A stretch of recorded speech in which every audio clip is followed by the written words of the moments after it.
You're listening to Curiosity Invited with David Bryan here on LA Talk Radio.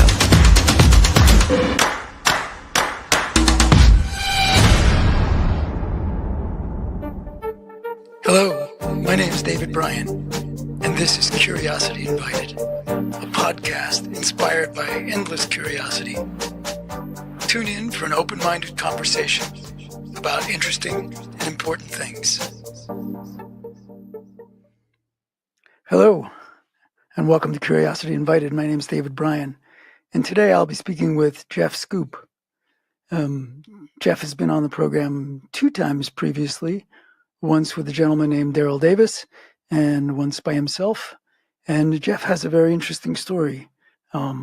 For 27 years, Jeff was a member of the National Socialist Movement. That is the largest neo-Nazi group in the United States, perhaps the world. And 25 of those years, he was the leader of that movement. And he's since left the movement, left it in 2019. And in 2020, he formed a nonprofit called Beyond Barriers that works actively to rid the world of that extremist, hate-filled ideology, and works actively to undo that. Works with various peace groups, with the Simon Wiesenthal Center, with RAND Corporation, the Center for the Study of Violent Extremism, works with mental health professionals, and works with individuals themselves who are trying to get out of the movement, which it's not as easy as saying, I'm leaving. I find my conversations with Jeff very valuable, and I hope you will as well. Hello, everybody. Welcome to Curiosity Invited. I'm David Bryan, and as I just told you in the introduction, I'm speaking with Jeff Scoop, a name some of you may have heard of. And Jeff, as I said, Jeff has an interesting story that which I'm mostly gonna let him tell it, but I will say I believe it was for 25 of 27 years you were in the National Socialist Movement, and for 25 of those years you were the leader. I don't know what the title was, director, leader, head guy. And the National Socialist Movement was at the time, and may still be, I don't know, the largest neo-Nazi group in the United States, maybe the world. And Jeff has since left the movement, and hopefully you'll talk about that. So Jeff, it's good to see you again, and thanks for being willing to come back and have this conversation. And I don't want to spend too much time on what we already covered the first time we spoke, but if you would say something about how you got in and how and why you got out, and then we'll go from there. Well, hey, David, thanks for having me back on the program. It's an honor to be here. And I was involved in the National Socialist Movement for 27 years, and 25 of the years I was the commander or the national director of the organization. And it's a very regrettable past, So that started off, and I'll try to kind of summarize it for any new listeners or anybody that didn't hear our previous interview. But it started off as a childhood fascination, starting in about 4th grade. My grandfather had fought in the German army during World War II. My great uncles fought as well, and I was aware of that. Our family was on my mom's side of the family was from Prussia, and had come to the United States later. My mother immigrated, and my grandparents did after the war as well. And so knowing that family history is what was the entry point for me, which is a little bit different than a lot of Americans, but it also that sort of thing can spread into other organizations. You have like generational Klansmen and people like that, like they'll join the group because their family was involved in it. So for me, it was that initial fascination. I wasn't taught racism or hatred or anything like that growing up. It wasn't something that was tolerated in our home. It wasn't something that was promoted. And it was this, so I'm to blame for it. I don't place it on anybody else. I don't say my family did this or anything like that, because Mhm. it's not true. Um, but it is what started my fascination. And knowing about that family history sent me down that road. And then after I joined at a as a teen, 18 years old, then I started becoming radicalized and learning hatred and all that sort of thing, and rose up through the ranks rather quickly. And was there when you say you became radicalized, was there an intentional effort on the part of people? Like, was there, instructions in how to be hateful in that way? No, no, not at all. No, no, You, just being surrounded by it. Right. I mean, I call it radicalization now, but at the time I wouldn't have. At the time, I thought I joined this awesome movement, this noble cause, and that I was going to fight for my people and all that sort of thing. Mm. Uh, that's the way I viewed it. And most people that are involved in it do have that view. And those of us looking from the outside looking in go, come on now. You got to know this stuff is bad. You got to know it's evil or wrong, or it's not a good path to be on. But anybody that's involved in that sort of thing, they think that most of them, the vast majority, believe they're doing something good and noble. And this spreads across all sorts of extremism. You could look at groups like ISIS even, and you think they're chopping off heads and doing things like this. And you think, man, they must know they're evil. But in their minds, they think they're doing God's work or Allah's work or whatever. Yeah, yeah. So it's the same concept, and it does apply across all forms of radicalization. What was there a religious component to it? Was there not just sort of protecting your people, but was there a strong strand of whatever the religion was, Christianity, or that this is preserving whatever God means, right? Was that there as well? It is and it can be, but I mean, there's some nuance to that. So, like in the group that I was in, religion was considered something that was for home, family, church, that sort of thing, because, and that was actually a rule that I implemented because early on that I saw that the divisiveness between the different religions, in the white nationalist sphere, there was a lot of infighting there, which shouldn't Oh surprise wow, that's anybody. interesting. It's a very divisive movement as it is. So there was a lot of infighting. So I made sure to have rules about it, like worship as you will, but don't proselytize and don't push it on others. So because there is specific groups that are geared towards Christianity or geared towards paganism or geared towards other Yeah. made up religions or like creativity, which is a white supremacist like atheism type of thing. Oh Um, wow. so you have a lot of different religious aspects of it, but yes, Yeah. definitely religion can be a key component, and it can also help solidify that involvement. And without having to repeat all that stuff that we've already spoken about, the at some point you got out and quite intentionally left and renounced the positions that you had, the the the attitudes, the understanding, the positions that you had taken all that time. So can just like how'd that happen? Without, I mean, you don't have to go through the whole story, but why'd you get out? So it's a process. And for me, it took a lot of time, and for a lot of folks, sometimes it can be like a one and off, one event. Like you have this conversation or this grand epiphany, excuse me. But typically, it's a process, and for me, it was a long process that took several years before I actually broke free. But to summarize it and to put it into, so there's a lot of smaller things that took place, but some of the biggest things that took place were very specifically like a meeting uh, when I was in my role as the commander of the National Socialist Movement. I would do interviews and things just like what we're doing today. And I had an interview with a man by the name of Daryl Davis. Sure. And that was life altering for me.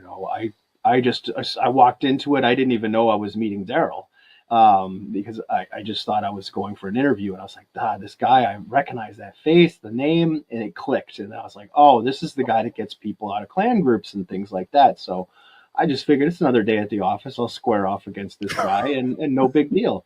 And he planted seeds. Daryl planted some real seeds and really got me questioning things. Like I said at the beginning, I really felt like I was doing something good and noble. And Daryl didn't tell me that I was wrong, but he helped show me like how my cause, caused damage and caused pain and suffering in other people.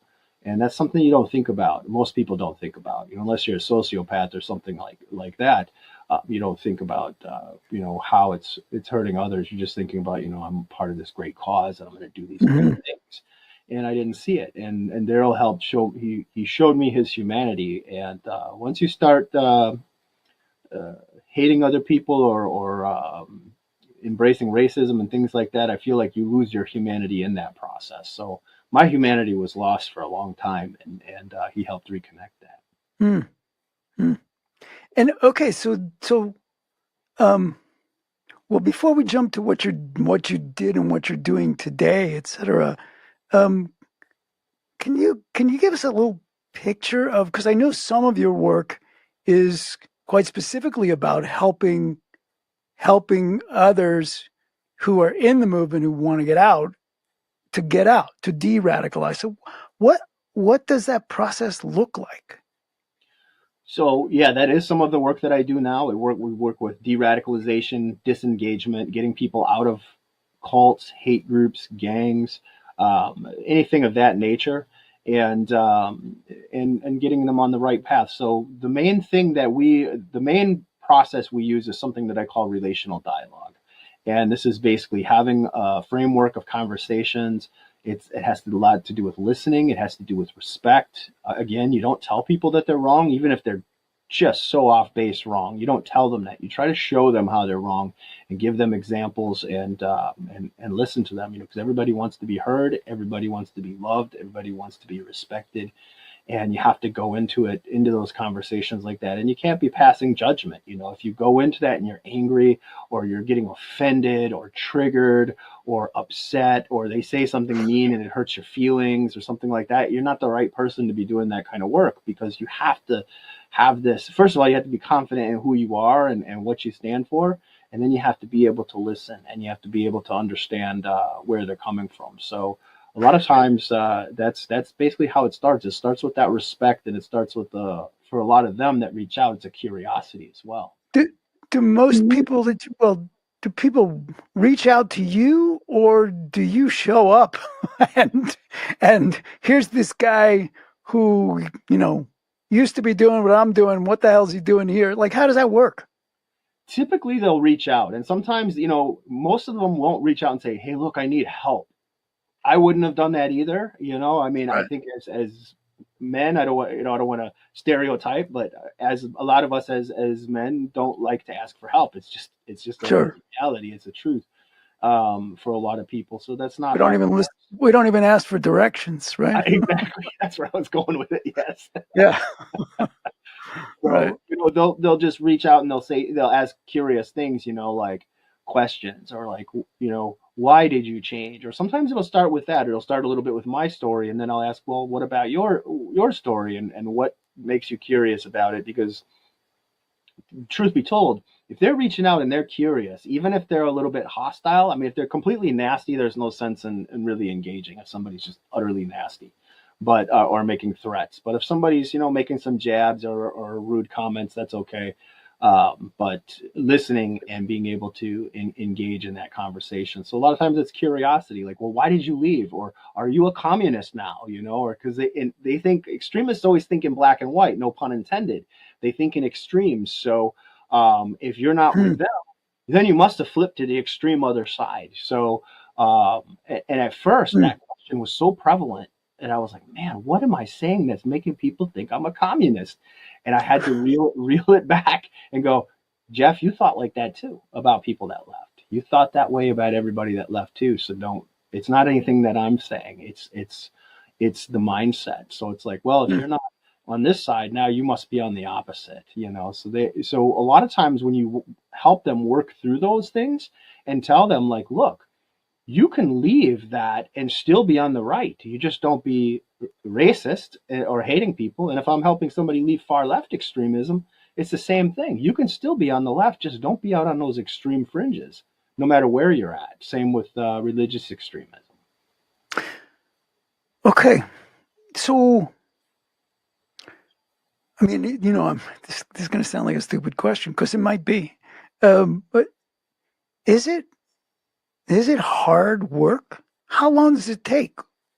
When somebody reaches out, are we talking about it's an exhausting 10-year process? Is it that somebody gets hit by a bolt of lightning and suddenly I see the light? It's there's no easy answer for that. For some people, I've known guys that have been out way longer than I have that still struggle with certain things, and then I know people that it's been that like bolt of lightning. It's been that one quick thing that changed their whole life, and they don't think that way anymore. Hmm. For most, it's a process. It takes time.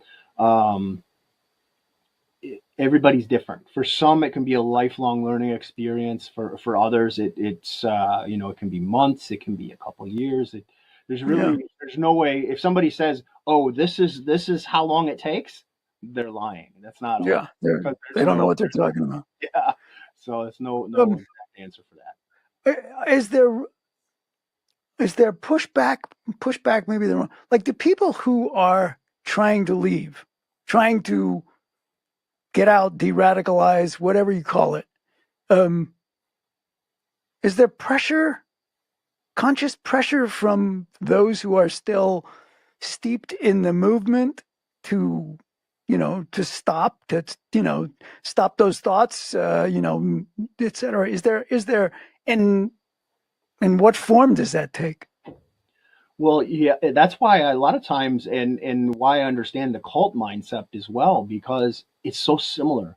When you're involved in these things, it becomes your whole world. Depending how far entrenched you are. If you're radicalized online, that's one thing, you can walk away from the computer. But if Yeah. you're radicalized in the real world, and this is your crew, this is your family, or these are the people you hang out with, and that you're around, a lot of times everybody else in your world is gone. A lot of these people are ostracized from their families or completely cut off, whether they've done that or their families have done that to them.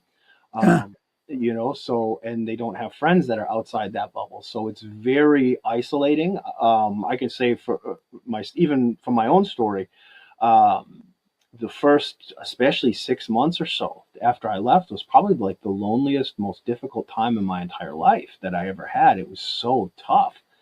You're processing all these different things, and then you've got people trying to pull you back into that world. Come back, we need you.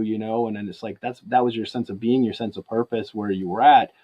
That's a hard thing to do. For me, I had to literally turn off the phone, and not accept those calls, not look at the Oh email, well.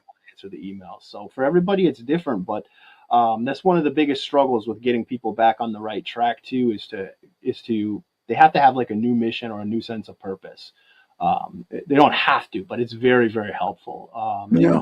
anything. Like I know one guy that learned to play guitar, and that was his thing. Another lady went into the Catholic Church and was really active with that. So it really just depends. It could be a Mhm. hobby, it could be a new mission, it could be it should be something.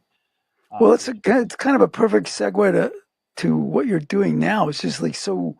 So your next purpose, I'm assuming, was beyond. Well, what became beyond barriers? Yeah. Yeah, so I started Beyond Barriers as a nonprofit, and that was basically something to help people leave those extremist groups and leave hate groups, cults, gangs, everything like that. Because at first when I started speaking out, and I was just overwhelmed with people reaching out, and I couldn't do it by myself.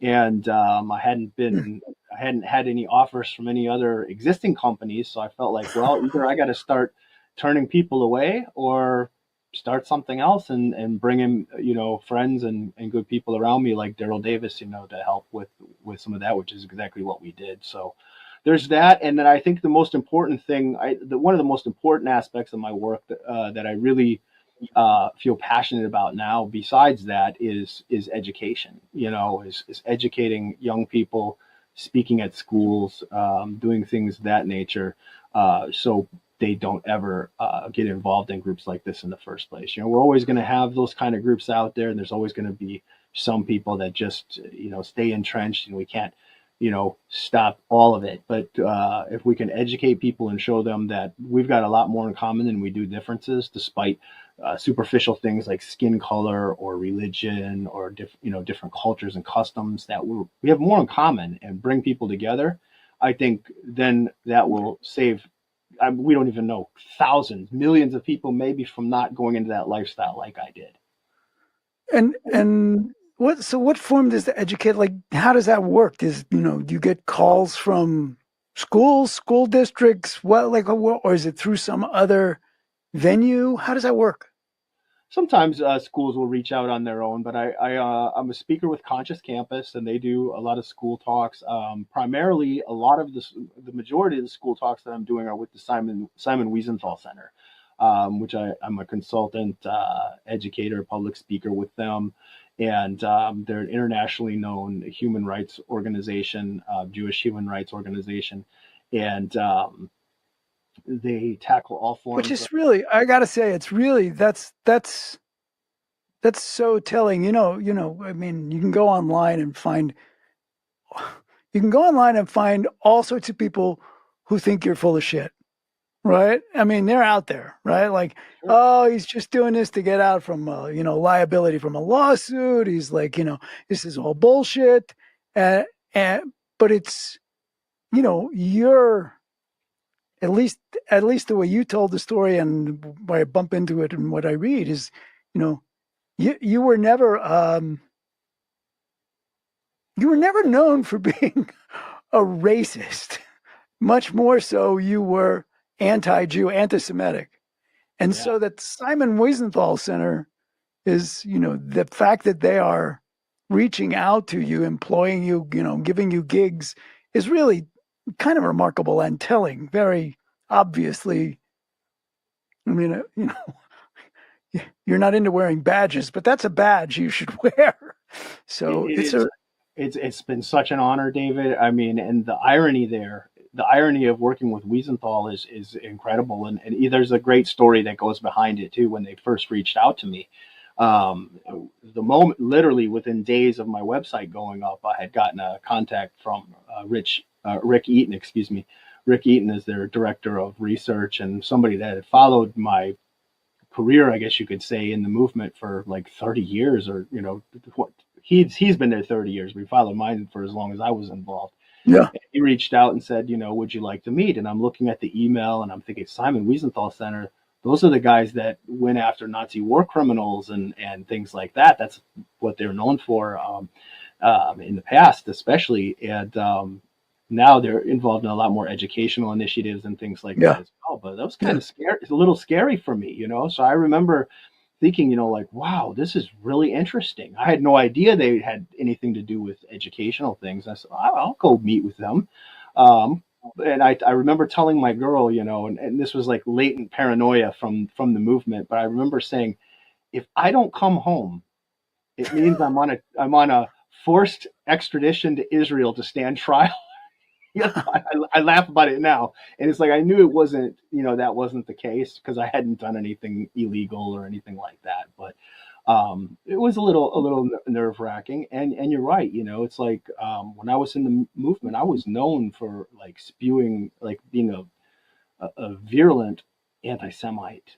So the irony of the guy that used to run the Nazi Party working with a Jewish human rights organization, it almost had to pinch myself every time. And they're so incredible, such an incredible organization doing such great work. And it's so inspiring because they're like with the Combat Hate program, they're going into schools. We're talking to youth as young as a lot of times I'm speaking to youth as young as like sixth grade through high Oh, school. And in inner cities, everywhere in different places across the country, we've done a lot of inner city talks in New York City and different Chicago and different parts of the country. And it's really wonderful to be able to help do you. you when you run into that, when no, take that back. When you work in that context, give talks to whatever groups in this or that one through them, do you run into people in the audience who are just either they're not having it or there's so much resentment that they don't want to have it, right? Uh, Very rarely, very rarely. The vast majority of the time, it's been very well. It's went very well. There might be like one person occasionally that'll ask a question and go, "Well, I don't know if I really believe this," or I've had instances, but I'd say, like 99% is good. But I've only had a couple instances that were kind of negative, and I've had a lot of interesting conversations. Especially, I really like engaging with the audience. To me, that's the best part, because you get everybody participating and stuff. And I've had students and adults both at talks come up afterwards at a lot of things and say, "I recognize you from television," or "I seen you at this thing," or mhm. um, I spoke at a government conference just a few weeks back, and I had a lady come up and said, "I used to write reports on you for the organization that she was with, Oh and wow. all this, and to see you here today speaking on behalf or speaking with a government agency, Office of Juvenile Justice, it was just amazing." And she gave me a hug, Hmm. it was just incredible. It's just the irony of it, and it's just been a blessing. It's been truly a Yeah. blessing to be able to do this work. Yeah, I was going to ask you, but maybe you just answered it. I was going to ask you about what the process is of, or do you think of it this way as sort of making amends? But you're, in some ways, your work now is making amends, right? It's trying to undo some of the stuff that you were instrumental in doing. So, That is a lot how I feel about it, because I wanted to, fix repair some of the damage that I'd done in my past life. I try not to live in that space, and beat myself up over it, because one can't change the past, but we can move forward and do positive things. And I feel like um, just the sheer amount of people I've helped walk away, and on the educational side of things, kind of enlightening people and stopping them from going down those paths has been phenomenal. And I can tell you, at some of the school talks, I've had teachers say, "Hey, we've got this student," and there's one in particular I remember where the young man wasn't in the auditorium because his class wasn't the one that I was speaking to, and they're like, "Do you have time before your next talk to stay after? And would you meet with him in the office?" So I sat and I've done that a couple of times at talks as well, where spend a little extra time with the student, or come back and talk with some of them one on one, because a lot of them will ask questions and get questions going, but sometimes they'll come up afterwards, especially if it's something they feel like, well, we don't want to embarrass you by saying, "Hey, I saw you on TV," or things like that. They just don't want the other students to hear it, so they'll come up and have conversations. you're sort of pointing at it. I'm wondering, um, what is it? Are there things that parents, teachers, adults who work with kids, whatever, what should they? What are they not understanding about the process of radicalization? What should they be aware of that they tend not to be?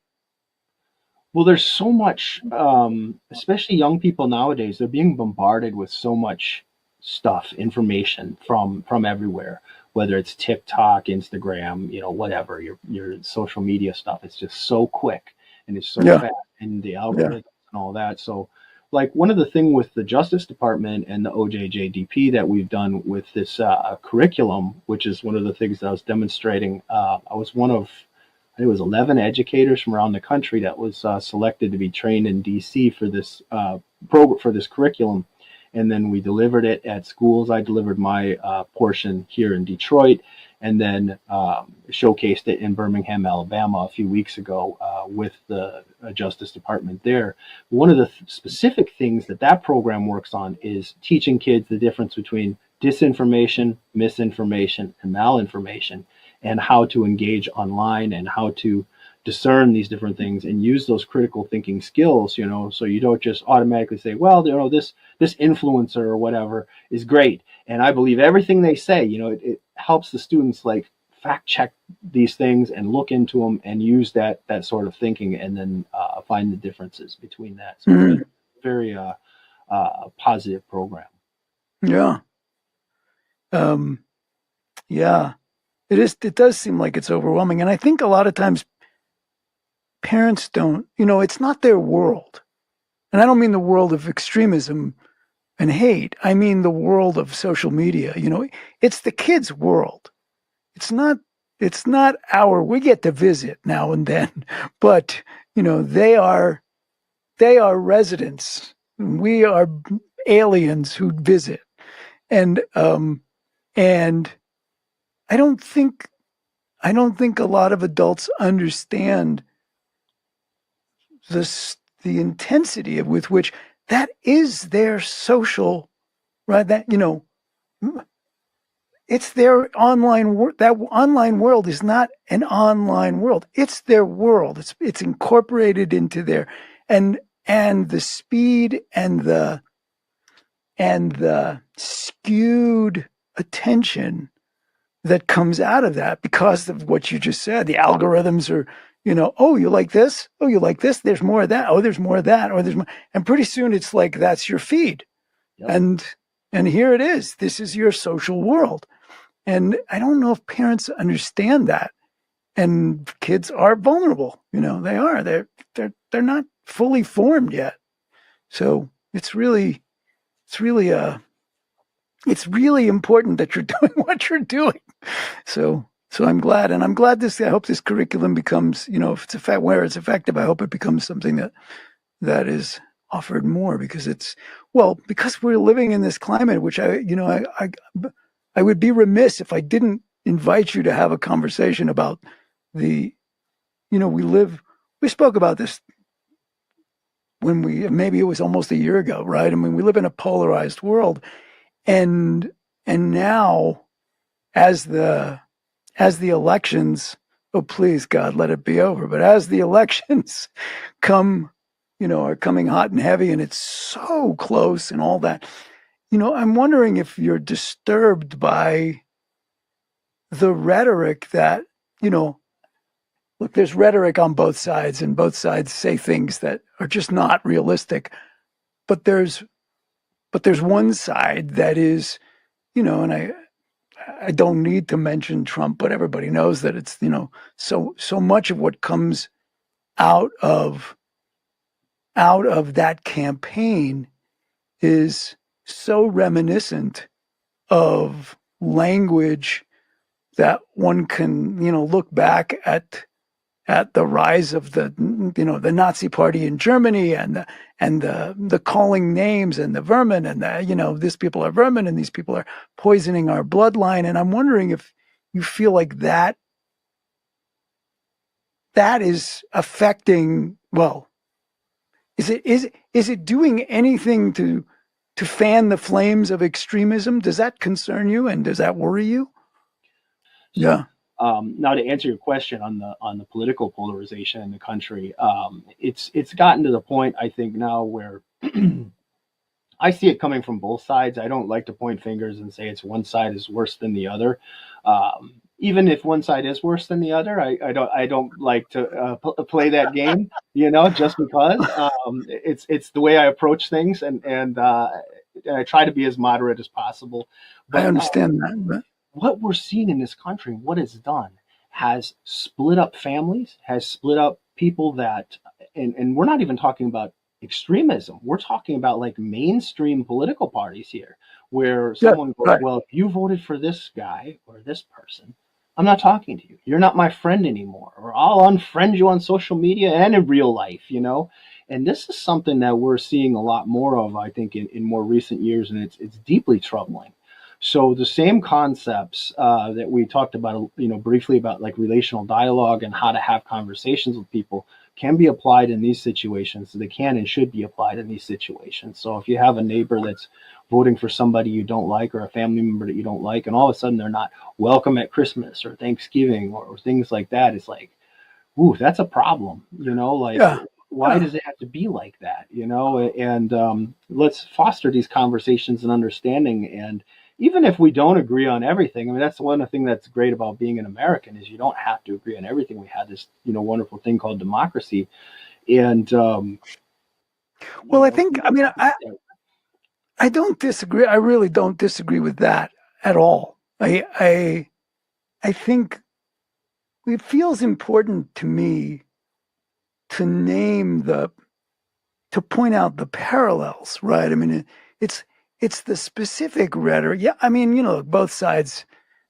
say things, they call him unfit and they call him whatever it is, right? He's incompetent. He's whatever. He's an extremist. He's a fascist. He's a whatever. And so it's not that. It's more what is so disturbing to me is the parallels in the language and language selection that when you're talking about immigrants as poisoning the blood of the country and the enemy of the people and the vermin and that's the which is so reminiscent of times past and leading up to World War II, which God knows we hope we don't have that, but it's so. And I, maybe it's just language and it's not that effective, but the, I mean, I know I've read, I couldn't tell you where, but I know I've read that various currently active hate groups, white nationalists, et cetera, are using that language, are pointing to the language that is coming out of the campaign as reflecting their ideas. And I feel like that's qualitatively different than political campaigns. People say things. I'm better than you. No, I'm not. No, you're not. You're incompetent. You didn't do this. No, yes, I. Whatever. It's the intensity and the presence of that sort of discourse that seems so disturbing. And so I don't need you to say, vote for Harris or vote for Trump or whatever. But it's good to hear that, you think that that's poisonous for sure. When it really, I mean, and I know it does. I know families that have, how do I deal with my brother now? They're like, well, he's still your brother.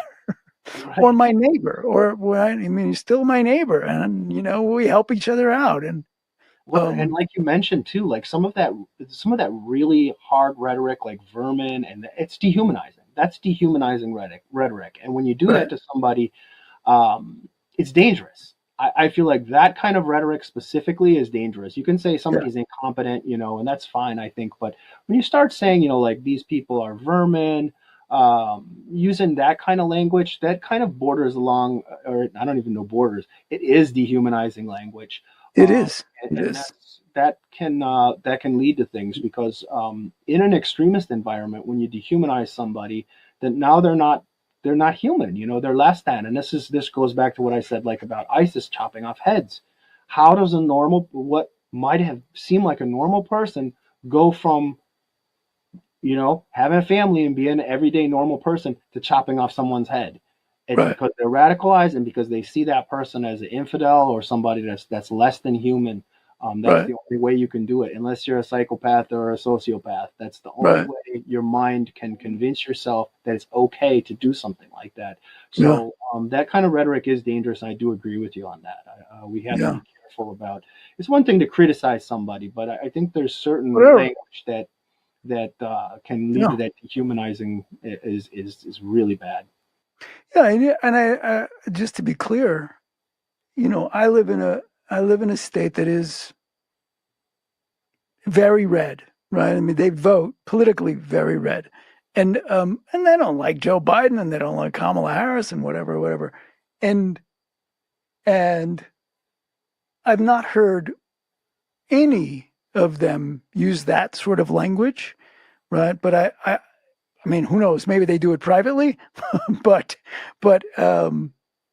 we disagree about this or that, and that's fine. And then we have a beer, or we disagree about this and that, and then we go plant that tree together, and like whatever that is, and that seems to me healthy. We find out, it doesn't take very long to find out we have so much more in common than we do, differences, and yet it sort of happens in this world where, you know, we're some of the most influential people. That's where the language is coming from, the most influential people. And that's what strikes me as, it's nice to hear you say that is dangerous, because it really is dehumanizing. And am I dehumanized by hearing it? No. Are you? No. But there's somebody out there, right? Like, we know that there are people out there who get dehumanized, and that's part of it. So it's almost like pointing them in the right direction, in the wrong direction. So, well, and those kind of things, that using that kind of rhetoric, it's like it gets clicks, it gets attention, and I think that some of these folks that use it, they know that, and it's like there's other ways to do that. Like, you don't have to use that dehumanizing rhetoric. You can get your point across without doing that. So I think as leaders and anybody that's trying to influence others, they should be cognizant of that and try not to do that. To do that. Because it sets a poor example. It's like they say, the old saying about, sticks and stones, may break my bones, but words will never hurt me. But words can hurt, in that sense, when you start using that dehumanizing rhetoric, because it can escalate. Yeah. Well, Jeff, it's I know we could use more time. I know this conversation goes on and on and on, but what is it? What is something that you wish you'd said if we stop now? Oh, geez, I should have talked about whatever. I'm glad you said the thing about curriculum, and I will absolutely put it up there. And I love that you're doing more work with kids in schools, or at least that's the goal. So, is there anything that feels incomplete about at least this piece of the conversation? I think, the only other thing, I think, like right now, we've got a lot of political polarization going on in the country, but you also have some specific political issues, like the Israel-Palestine thing, and people have gotten really whipped up over that and going at each other in different ways over that. And it's like, everybody's got their positions and where they stand on different things. And again, we have to get back to this humanistic approach where we can see the humanity in one another, and if we're incapable of doing that as a society, that's what leads to those to things like genocides and horrible things. And I don't want to coax you into a conversation you don't want to have. I know you just say I'm not doing it, but I was wondering about the Israel-Palestine thing and where you are in that, because it's disturbing. Look, what happened on October 6th, 7th is disturbing. It's horrible. And what's happening now feels horrible. And, the pain and the suffering and it's, I'm not sure words like genocide help the situation. And it is in some ways ironic that what roles people are playing, what roles sides are playing in this tension. But it's I know it goes on that Palestinians and Israelis are sitting down with each other. But boy, we sure don't hear about that. And it sure does seem like and the longer this goes on, it feels like it's going to be a harder and harder. It's harder and harder to get back to the place where we can disagree, they can disagree, and then have a beer or whatever the drink is of choice. It is a very difficult thing, and I had the honor of meeting some of the hostage families in New York this year earlier. I think it was in June, where they had come out and they had met with the Wiesenthal offices there, and then they were going on to speak at the UN either later that day or the next day. But it was one of the few times when I had no words. Like, I just was quiet and listened to their stories and hear feel their pain and their suffering about, where either family members being missing. That was tough, Yeah. and I think that's the human side of things that a lot of people don't think about. They think about, the political agendas that are on the table and all that. They don't think about the human cost and what that does to families and how that makes them feel. And so that was incredibly Yeah. moving. Did they know who they were speaking with? I was just listening. I was Yeah. mostly just listening, but Right. there was like city council people there, um, and they all knew who I was. But I'm not sure They if the did. hostage, Yeah. the city council, yeah, the city council in New York do a lot of work with Wiesenthal, so I know a bunch of them out there, Mhm. so that was interesting. And there was a few that I hadn't met, so I met them there, and I talked with them, but I didn't talk a lot with the hostages families. Mhm. I just The listened families. Yeah. and Yeah. took it all in. It is one of those things where it's, what do you say? To what do you say to them? And um, it was really moving and really Mm. incredible experience. Yeah. And it's that, what you were talking about at the beginning of this conversation. It's you know, how does somebody get to the point where they can see, where they see the person on the other side, but they don't see a human being. They see something else. And so you can capture them, and so you can kill them, and you can murder them, and you can do all sorts of things, and in both directions, right? I mean, it's like they're not people. They can't be people that you would be doing this to. So, And yeah, that's the poisonous rhetoric that emanated in the neo-Nazi movement as well. yes, That's why I'm asking you.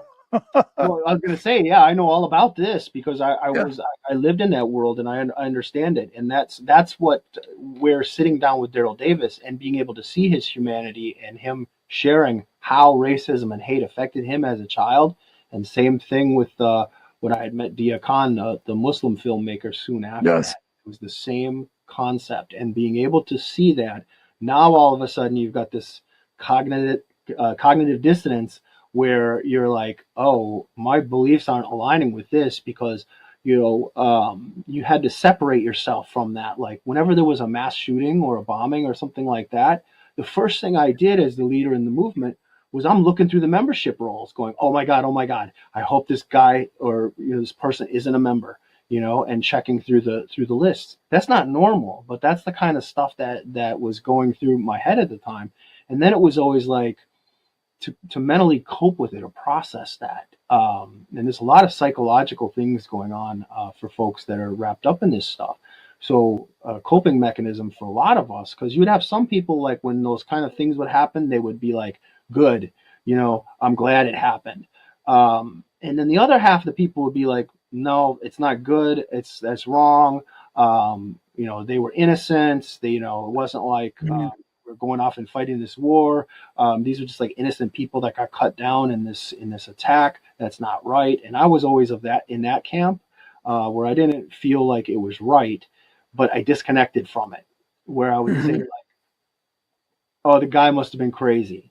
He was mentally ill. That's why they did that. He was sick in the head. There was something wrong with him, or it wasn't one of our members that did it. And there was members that did bad things as well.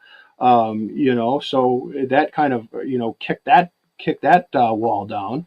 But most of the time, when horrible things would happen, you would disconnect from it and just be like, well, that individual was crazy, instead of going, you know what, this ideology might be driving people to do that.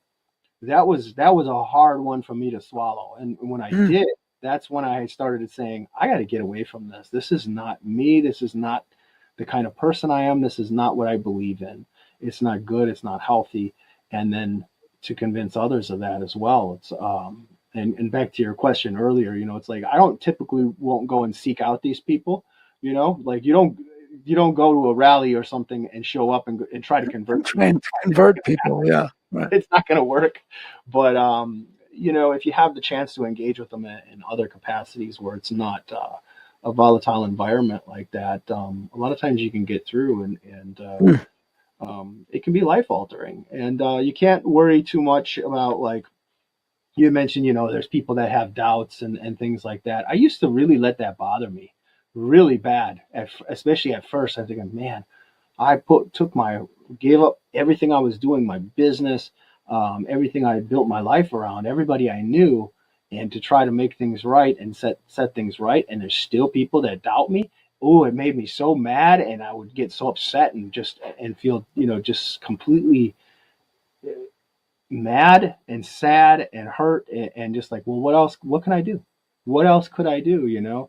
Now I look at it, I understand it a little better. I understand the psychology of it, and I have more empathy, and I feel like it's fair, to look at it from the outside going in. But if you have that conversation, or if you look into a person's background, I mean, first of all, I wouldn't be, I got vetted by the Wiesenthal Center. I'm doing stuff with the government in some cases. I wouldn't be doing that stuff if I wasn't legit. I mean, they wouldn't. No, but I think it's another instance of what you know so well, is that, hate, it's part of what hate breeds, right? Hate breeds that sort of, the other side cannot see. It takes a long time for somebody to see past your hate, their hate of what you were, right? And it's like the legacy of hate and the legacy of extremism. It's like you said, it's a process. You got to live through it, work through it, and there's no time frame, right? Some people may go to their grave just thinking you're full of shit, and look, that guy once a Nazi, always all that, whatever. And what can you do? And you have to be accepting of that, and that's something that I tell other formers too, because other former extremists, because I know it really bothered me at first. It doesn't so much anymore. It still does to an extent, but I understand it. And there's certain people that have said, like, I've met with people that have lost loved ones, brothers, sisters, family members, to people that have been in the movement, or I even met a survivor of a school shooting, or he was not a school shooting, but a Jewish daycare center. He was like 7 years old and got shot 3 times. And I met the guy that shot this person that did that shooting, when I didn't know him well, but I crossed paths with him in the movement. And, to meet one of the victims from something like that, and that's not the only one, but to meet people like that, be able to sit down with them and to have them, be okay with, because the first thing that goes through my mind is, are they going to be okay with meeting me? Is that going to be something that they can do? So these are a lot of things, using your like emotional intelligence and all that, and being conscious of other people's feelings and how it might affect them. There's been talks where I've been at where people have come up and said, I recognize you from this documentary or whatever. I came in and I froze and I was like, wanted to walk out, but I listened. And then afterwards I wanted to come up and share with you that I've changed my mind. Yeah. So sometimes it's just a matter of, you have to be in the right mental state to be able to accept somebody's change, and not everybody can do that. And sure. Those of us have to be okay with you bet. that on understanding. You bet. Well, Jeff Scoop, I'm really, as I said before, I'm really glad you're doing what you're doing. I'm sorry you got there with on the path you did, but you know what? We all have paths, and I'm proud to know that you're working. I'm proud to know you and that you are working for good. And I really appreciate you giving up your time to be here. Well, it's an honor, and I really enjoy your show, and you're doing great outreach, and cool, man. Thanks so much for having me. It's been an honor, my friend. Thank you. You're listening to Curiosity Invited with David Bryan here on LA Talk Radio.